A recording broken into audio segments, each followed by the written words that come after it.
merci à mes collègues organisateurs, particulièrement Mme Claude, qui m'a associé aux travaux de cette journée. Alors, je vais parler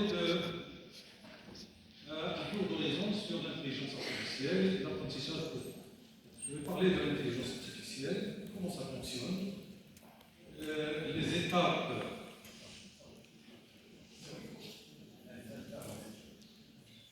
Les étapes par lesquelles elle est passée et les étapes où il a effectué des sauts significatifs. Ma conférence est très technique. Il y a des passages qui sont très techniques, des formules parfois. Alors ceux qui comprennent le sens et la signification des formules, tant mieux, c'est une bonne chose. Et ceux qui ne comprennent pas le sens des formules, c'est pas grave. L'essentiel, c'est de savoir qu'il y a des calculs derrière. Et ces calculs utilisent ce genre de formules. Alors, le plan de le suivant. Fabriquer de l'intelligence, c'est un défi que l'être humain a voulu réaliser depuis longtemps. Alors, ce n'est pas l'intelligence artificielle d'abord, c'est doter les machines de certaines facultés humaines. La prise de décision. Alors, la question, quelle forme d'intelligence? Je vais revenir sur cette question le long de mon exposé. Alors, l'histoire va commencer avec le mathématicien britannique Alan Turing, qui a publié un article en 1950 intitulé Machine de calcul et d'intelligence, et dans lequel il a défini, il a donné les caractéristiques d'une machine intelligente, d'une machine capable d'être dotée d'une intelligence. Ou d'une autre façon, il est susceptible d'être doté, quelles sont les caractéristiques d'une machine susceptible d'être dotée d'une forme d'intelligence. Et depuis, on appelle machine de Turing. La machine de Turing, c'est un modèle théorique de machine qui est enseigné pratiquement dans tous les licences et les masters d'informatique. Alors, l'intelligence artificielle, c'est d'abord une affaire d'algorithmes. Et les algorithmes, donc c'est soft, ce n'est pas. Et lorsqu'on associe ce côté soft à des robots, on obtient des robots intelligents.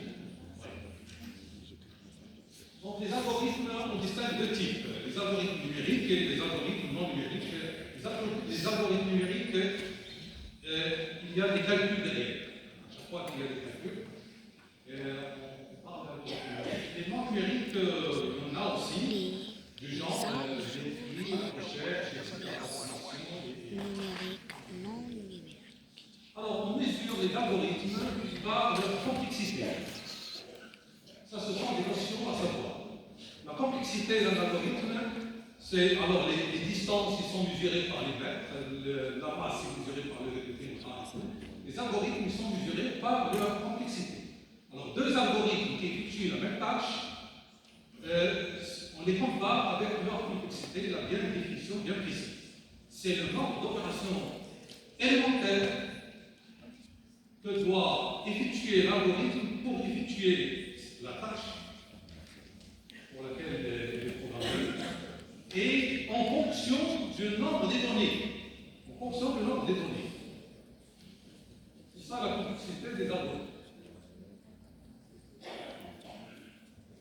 Alors, on ne peut pas parler de l'histoire de l'intelligence artificielle sans parler d'une référence dans l'intelligence artificielle qui est le système expert. Alors, le système expert, c'est un programme informatique conçu pour imiter la capacité de raisonnement d'un expert humain dans une spécialité donnée. Ils ont bien leur mode de fonctionnement, les systèmes experts.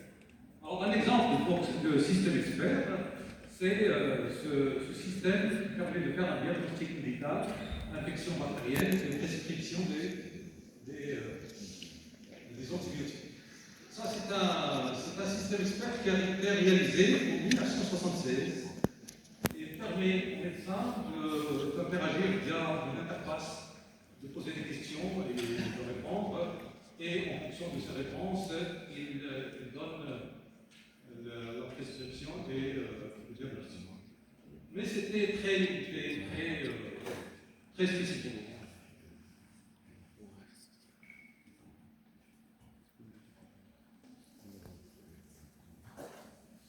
Alors, l'un des pas géants que l'intelligence artificielle a réalisé, c'est la victoire de Kasparov, de la victoire du programme Deep Blue sur le champion du monde à l'époque, en jeu d'échecs, Kasparov. C'était en 1997. Ça, c'est vraiment un pas géant. Et Kasparov, il a pris sa revanche suite à ce combat. Mais il ne faut pas se faire d'illusions, c'est une victoire ridicule. Il ne faut pas croire qu'on sera capable un jour de gagner. Pourquoi? Eh bien, je vais expliquer comment ça marche. Sur quoi repose ce programme? Alors, on sait que depuis les premières versions de Windows, les jeux d'échecs sont installés automatiquement dans les versions, depuis les premières versions des jeux d'échecs. Mais est-ce qu'il s'agit d'un système qui sait jouer? Tout simplement, non. Dans ces jeux, il n'y avait pas d'intelligence, de vraie intelligence artificielle, parce qu'il s'agit juste d'un système qui est capable de reconnaître les règles de jeu. Donc ce n'est pas vraiment de l'intelligence artificielle, c'était de la programmation classique tout simplement. Mais où intervient l'intelligence artificielle? Alors l'intelligence artificielle intervient en programmant une stratégie gagnante. Ce n'est pas seulement savoir jouer, il faut savoir gagner. C'est là où l'intelligence artificielle intervient. Donc c'est une prise de décision. Au lieu de faire telle action ou tel coup, on fait le coup qui le mène au gain. Et sur quoi reposent ces algorithmes? Eh bien, je vais expliquer à travers le jeu de champion. C'est en décrivant une certaine arme de jeu jusqu'à le dernier coup. Et on évalue chaque niveau, on donne une fonction d'évaluation de chaque niveau, en donnant moins 1 ou 0 ou 1 selon le coût de l'adversaire. Alors moins 1 si le coût de l'adversaire mène à sa victoire, et 1 si le coût du programme mène à la victoire, et 0 le cas échéant. Alors, après, on évalue et le chemin qui réalise le maximum, c'est le chemin qu'on va suivre. Bon, il y a un problème qui se pose. Pourquoi j'ai présenté avec le jeu de mouvement? Il y a très peu de cas, mais dans un jeu d'échecs, il y a énormément de cas. Et les capacités des ordinateurs de l'époque, alors jusqu'en 1997, c'était capable de traiter tous les cas. D'accord? Et alors, c'est une logique vraiment implacable. Donc, on n'a aucune chance de gagner avec un tel programme. Et là, je rends hommage à un de mes enseignants quand j'étais à l'Université de Lille en 1997, quand je faisais une DEA à l'Université de Lille. J'avais Jean-Paul Delahaye comme enseignant d'algorithmique. Et il nous parlait à l'époque, il était un passionné d'intelligence artificielle. Et d'ailleurs, il a écrit ce livre à l'époque. Il nous parlait des difficultés à simuler un médecin. Un système expert qui simule un médecin. Eh bien, la difficulté essentielle repose sur la complexité des algorithmes en système expert. Parce qu'on peut imaginer une arborescence gigantesque, énorme, et au bout de cette arborescence, on voit les diagnostics. Alors, vous pouvez m'arrêter si je dépasse les. Donc, je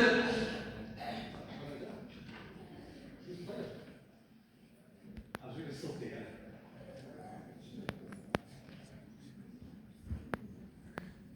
Donc, les systèmes experts, c'était des systèmes très riches.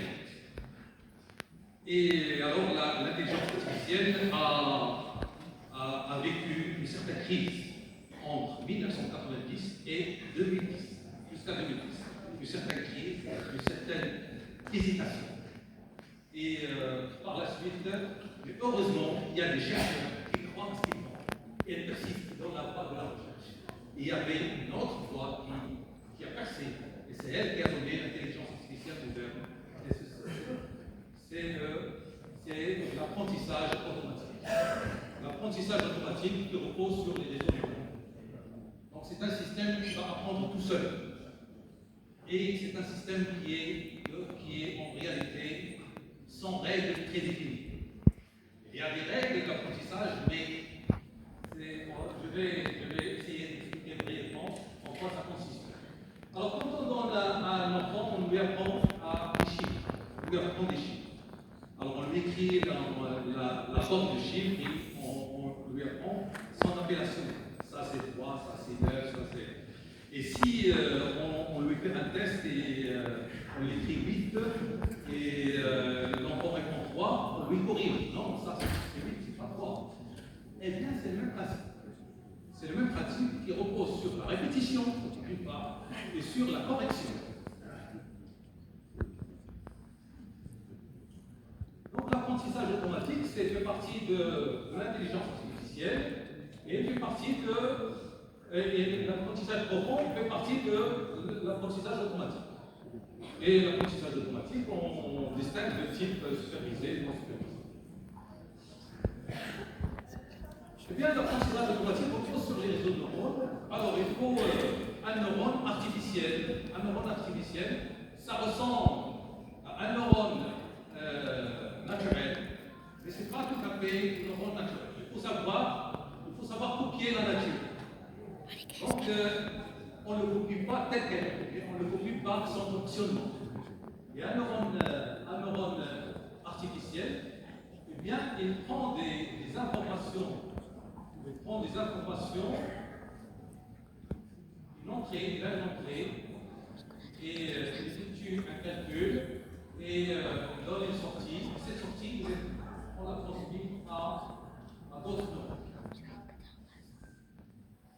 En passant par une fonction d'activation, et cette fonction d'activation, elle transforme tout nombre dans l'intervalle 0. Ça donne une sorte de probabilité. Donc, les réseaux de neurones, ce sont des neurones connectés. Ce sont des neurones connectés en couches, sous forme de couches.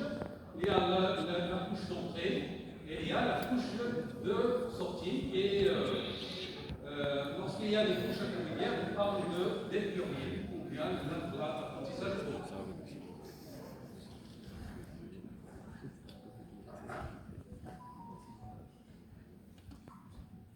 Alors, imaginons qu'on veut apprendre à un système de différencier entre l'image d'un chat et l'image d'un chien. Et alors, on transforme l'image en un vecteur colonne, qui dépend de la taille du pixel de l'image. Par exemple, ici, si on a 1000 sur 1000, alors la taille de ce vecteur, c'est 10 puissance 6, c'est 1 million de données à entrer. Et chaque neurone, elle est connectée avec les autres neurones, toutes les autres neurones. Alors imaginez le nombre, ça c'est connecté par des poids. C'est ce qu'on appelle les poids et les biais. Les poids et les biais. Alors on peut imaginer ce genre de réseau comme une machine. Alors là, c'est pour des petits exemples, on a facilement des millions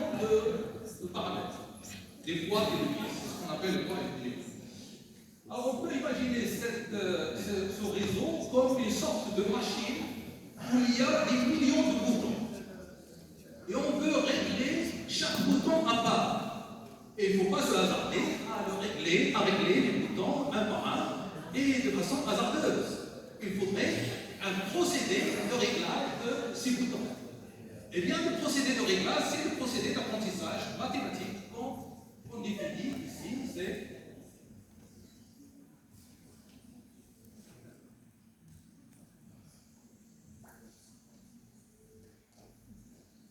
voilà, donc le passage d'une couche à l'autre, le passage d'une couche à l'autre se fait par cette formule et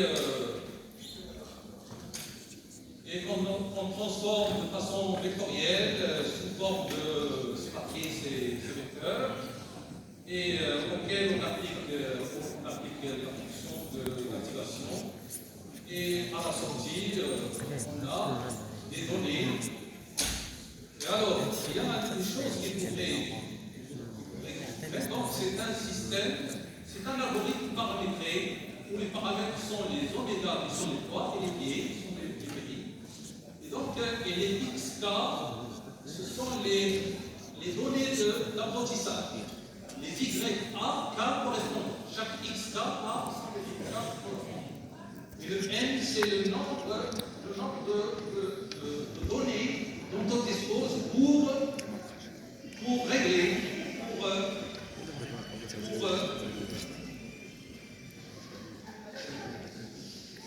bon, je saute directement vers voilà, donc on calcule un certain minimum d'erreur. Et par ce minimum d'erreur, et après c'est des mathématiques bien connues, et la définition, par ce minimum d'erreur, on règle ces coefficients. Voilà. Là, l'algorithme qui est bien connu, c'est l'algorithme de propagation. Alors, ce schéma est historique de les autonomes étaient bien connus depuis 1943. Et puis, on a fait des progrès, et les résultats ils sont apparus en 2012. Les résultats ils sont apparus de 1943 jusqu'à 2012. Et au cours de ce trajet, chaque étape, cette étape était décisive. En fait, c'est les GPU. C'est la création, c'est la fabrication des GPU. Donc, c'est des algorithmes qui sont mêlés à un progrès de technologie. Donc, c'est d'un côté et les algorithmes d'un autre qui ont donné des résultats. شكرا أستاذ حسن الدروش. ربما نضيف في المناقشة وخمس الفيديو سال الفيديو بابا نوقف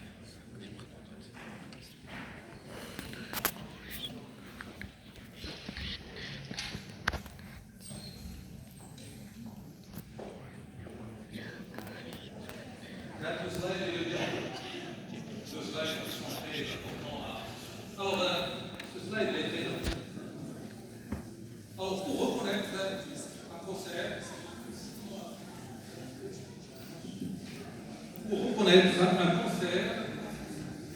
dans sa première phase, sa première semaine. Alors, pour le reconnaître, un radiologue, on doit faire des études de médecine, disons de spécialité, 12 années, plus 12, oui, pas plus 12, et il faut plus de 25 ans d'expérience pour pouvoir reconnaître un cancer dès la première semaine. D'accord? Alors, pour une machine avec l'apprentissage automatique, alors j'ai ici une estimation suivant la capacité de machine. Il y a des machines qui demandent 31 heures. L'équivalent de toutes ces années, c'est 31 heures. D'accord? Il y en a qui demandent 40 minutes. 40 minutes pour apprendre l'équivalent de toutes ces années cumulées. Voilà, donc cela est présent. Alors je passe au dernier slide carrément. Au dernier pas. Il est très important, dans lequel je voudrais passer un message. derrière ça. Alors le boom, ce qu'il faut savoir, c'est que le boom de l'intelligence artificielle que nous vivons actuellement, il repose sur l'exploit de 2 générations. C'est depuis les années 1950 jusqu'à l'année 2010, donc 60 ans, 2 générations, correspond à 2 générations. Donc il ne faut pas croire que du jour au lendemain on est arrivé là. C'est un cumul de savoir, un cumul de recherche, et parfois de désespoir, et parfois de doute. Donc il ne faut pas s'attendre à des résultats rapides. Voilà, ça c'est le premier message. Second message, dans la liste des fondateurs de l'intelligence artificielle et des scientifiques qui ont contribué de façon significative au développement de l'intelligence artificielle, il n'y a aucun chinois. Aucun. Et pourtant, on voit où les Chinois sont arrivés avec l'intelligence artificielle. Donc, moralité, tout est possible avec la volonté, l'organisation et le savoir.